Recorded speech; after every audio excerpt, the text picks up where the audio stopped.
Hello, I'd like to talk today about the concept of leadership and what that might look like in an equal world and certainly on the path to equality. And the work I do at Mission Equality is I typically work with senior leadership, so CEOs, C-suite, founders, board members, and we have constant conversations about this paradigm shift that is needed of moving away from kind of power and control to trust and freedom, and how do we get there and how do we achieve that. And the system that we're in today, typically, obviously what we see at the most senior level of many organizations, probably most organizations, is quite a strong concept of a typical conventional leader, so largely male, often white male, and very ego driven. And it's often very much about them as the personality. And that's possibly necessitated by the system and the definition of success we have and what is required to achieve that today.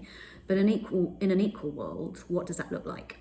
And one of the concepts that I frequently talk about the people we work with is this concept of guardianship, which takes it away from this ego-driven sort of personality and personality-driven kind of approach to leadership. And it puts it very much back into the hands almost of kind of the organization. So the concept of guardianship is, even in the languaging, it's less about ownership, which again is a very capitalist concept.